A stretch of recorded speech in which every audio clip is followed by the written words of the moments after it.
Hello students. हम कर रहे थे साइंस का लेसन 10 वर्क एंड एनर्जी, जिसमें हम ABCD ये 4 पार्ट कर चुके थे हमारी लास्ट की वीडियोस में। आज हम करेंगे इसका E part. Answer the following questions, कि जो क्वेश्चंस दिए गए इनके आंसर दीजिए। Question 1 is there a difference between applying a force and doing work. क्या जो हम फोर्स को अप्लाई करते हैं, लगाते हैं, और जो भी हम काम करते हैं, क्या उनके बीच कोई फ़र्क है। Give reason with your answer. आपको रीज़न देना है अपने आंसर के साथ। Yes, there is a difference between applying force and doing work. हाँ, जो भी हम फोर्स लगाते हैं और जो भी हम वर्क करते हैं उसके बीच क्या है, एक डिफरेंस है। ठीक है, उनके बीच कुछ ना कुछ क्या होता है, फ़र्क होता है। कैसे? पहले तो हमें फोर्स के बारे में पता होना चाहिए और वर्क के बारे में पता होना चाहिए। फोर्स क्या होता है, हम कोई भी क्या करते हैं, पुश करते हैं या पुल करते हैं किसी भी चीज़ को। अब मान लीजिए कि ये पेंसिल है यहाँ पे, ठीक है, इसको इधर साइड को पुश कर रही हूँ, इसको मैं इसको धकेल रही हूँ, ठीक है। तो उसके लिए मुझे क्या करना पड़ेगा, कुछ ना कुछ फोर्स लगाना पड़ेगा। एंड वर्क क्या होगा, वर्क तब होगा कि जब मैंने अपना फोर्स लगाया, ठीक है। फोर्स लगा के वो ऑब्जेक्ट क्या हो गया, वहाँ से कुछ ना कुछ वो डिस्प्लेस भी हुआ है, ठीक है, तो वो होगा work. Because when we apply force, क्योंकि जब हम क्या करते हैं, फोर्स लगाते हैं, तो इसका मतलब है कि हम उस चीज़ को पुश कर रहे हैं या पुल कर रहे हैं। पुश पुल का मतलब पुश धकेलना, पुल खींचना। A body, but when displacement produced by an applied force. पर क्या होता है कि जब भी हम क्या करते हैं कि हमने जो फोर्स लगाया था, ठीक है, वो तो हो गया। अब जब क्या होता है कि जब डिस्प्लेसमेंट होती है किसी भी चीज़ में, ठीक है, by an applied force, force लगाने से जब क्या होती है, डिस्प्लेसमेंट होती है, तो उसको हम क्या कहते हैं कि वी आर डूइंग वर्क, कि हम क्या है, कोई भी वर्क कर रहे हैं। हमने पीछे भी पढ़ा था ना कि जो वर्क होता है वो किसके इक्वल होता है, वर्क फोर्स इनटू में डिस्प्लेसमेंट। ठीक है, ये चीज़ हम पीछे पढ़ चुके हैं। वर्क होता है फोर्स इनटू डिस्प्लेसमेंट, तो इसीलिए वर्क किसके इक्वल होएगा, फोर्स और डिस्प्लेसमेंट दोनों की मल्टीपल के। ठीक है। Second question is explain by giving an example that a moving object can do work. अब हमें एक एग्जांपल के थ्रू बताना है कि जो कोई भी ऑब्जेक्ट है, ठीक है, जब वो मूव करता है तो क्या वो कोई वर्क कर रहा होता है। Answer is when force is applied on an object, it results in movement of that object and then work is done। कि देखो, जब हम किसी भी चीज़ पे कोई भी फोर्स लगाते हैं किसी भी ऑब्जेक्ट पे, तो वो क्या करेगा, वो कुछ ना कुछ मूव करेगा। ठीक है, तो इसका मतलब क्या है कि वो मूवमेंट कर रहा है, वहाँ से डिस्प्लेस कर रहा है, तो इसका मतलब क्या, हमने कुछ ना कुछ क्या है, वर्क किया है। ठीक है। Example, suppose a vehicle starts moving, when it moves it travels some distance.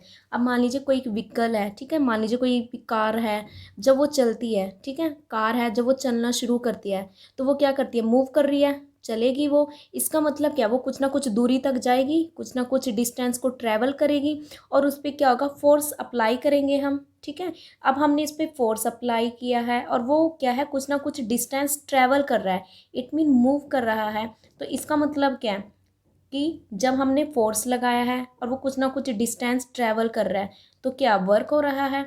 In this way work is done on moving vehicle. तो इस तरह हम कह सकते हैं कि जो हमारा व्हीकल है, ठीक है, जब वो मूव कर रहा है तो इसका मतलब क्या है कि उस पर कुछ ना कुछ क्या है, फोर्स लगा है। फोर्स लगाने पर क्या है, और वो डिस्टेंस ट्रैवल किया, तो इसका मतलब क्या है, वर्क इज़ डन, वर्क किया है उसने, ऑब्जेक्ट ने।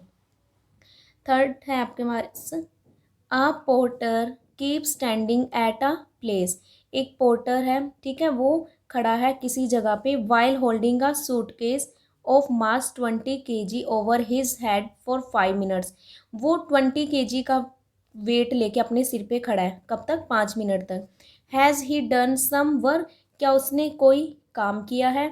Give reason for your answer. आपको रीज़न देना है कि वर्क किया है, नहीं किया, किया नहीं तो क्या रीज़न है उसका।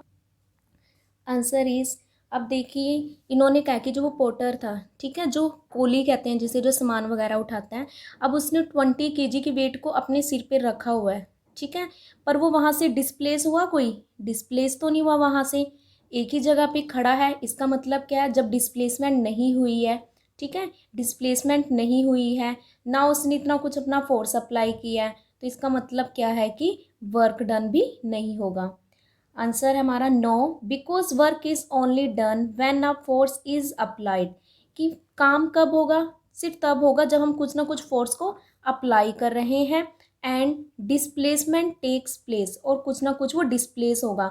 अब ये जो पोर्टर है वो एक जगह पर खड़ा है, वहाँ से कोई चल तो नहीं रहा है, ठीक है। मान लो कि अगर वो चल रहा होता वहाँ से, ठीक है, वहाँ से लेकर कोई 5-10 मिनट के लिए जितना भी चल रहा होता, अगर डिस्प्लेस होता, उस केस में हम कहते हैं कि हाँ वो अपना फोर्स भी लगा रहा है कुछ ना कुछ, ठीक है, और उसने क्या किया है, कुछ ना कुछ डिस्टेंस भी ट्रैवल किया, तब हम कहते हैं कि उसने वर्क डन किया है। बट वो तो उसी जगह पे है खड़ा, ठीक है।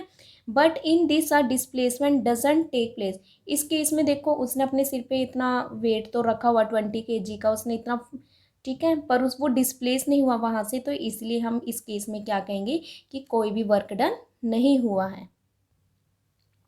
Fourth question is define the term energy. Energy को डिफाइन कीजिए। Describe an activity to show the interrelationship between work and energy. और हमें एक रिलेशन बताना है वर्क और एनर्जी के बीच में, कि एक दूसरे से ये रिलेट करते हैं। Answer is energy. Energy is the capacity to do work. Energy क्या है, कैपेसिटी, क्षमता, टू डू वर्क, काम, काम करने की क्षमता को हम क्या कहते हैं, एनर्जी कहते हैं। अब हमें पता है, देखो, अगर हमें कुछ भी काम करना है तो हमें क्या है, एनर्जी की ज़रूरत है। अगर एनर्जी नहीं होगी, हम बहुत थका हुआ, वीक सा फील करेंगे, और हम कोई भी काम को नहीं कर पाएंगे। एक्टिविटी, आप इसको एग्जाम्पल के थ्रू बता सकते हैं। Lifting pile of books from the table is an example of work. मान लीजिए कि एक टेबल है, उस पर क्या है, बहुत सी बुक्स पड़ी हुई हैं, ठीक है, तो आपने उनको उठाना है, आप कुछ ना कुछ वर्क कर रहे हैं। कैसे, मान लीजिए कि यहाँ पर बहुत सी बुक्स पड़ी है, मैं उनको जैसे ही क्या करती हूँ, लिफ्ट करती हूँ उनको, उठा, मान लो कि मैं उन्हें उठा रही हूँ, ठीक है, तो मैंने क्या किया, अपना फोर्स लगाया, ठीक है, मेरी कुछ ना कुछ उसमें क्या फोर्स भी लग रहा है, और वो चीज़ क्या हो रही है, डिस्प्लेस हो रही है, तो इसका मतलब ये क्या हुआ, वर्क हुआ।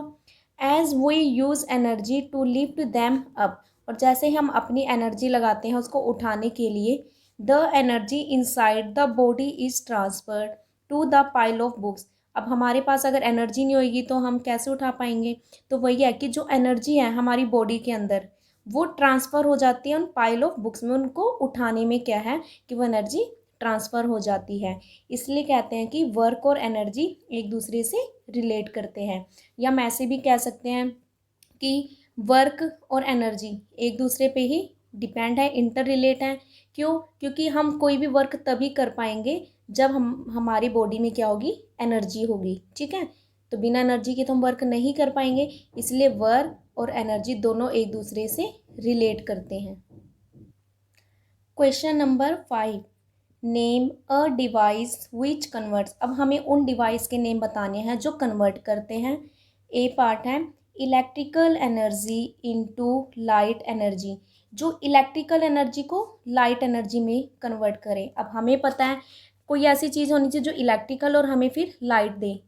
क्या होगा इसका आंसर, इलेक्ट्रिक बल्ब। हमने लेसन में रीड किया था ना, जो हमें क्या है कि लाइट प्रोवाइड कर रहे हैं, तो बल्ब है, इनसे हमें लाइट मिल रही है।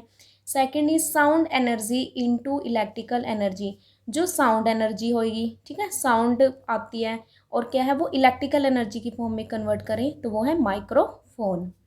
Chemical energy into electrical energy, ऐसी एनर्जी जो केमिकल हो और उसको क्या है, किस में कन्वर्ट करता है, इलेक्ट्रिकल एनर्जी में, उसे हम कहेंगे बैटरी, ठीक है। बैटरी वगैरह हम यूज़ करते हैं जैसे, तो वो क्या है, उसको इलेक्ट्रिकल एनर्जी में कन्वर्ट कर देता है केमिकल एनर्जी से। हमारा चैप्टर ख़त्म हो चुका है, तो आई होप आपको ये वीडियो पसंद आई।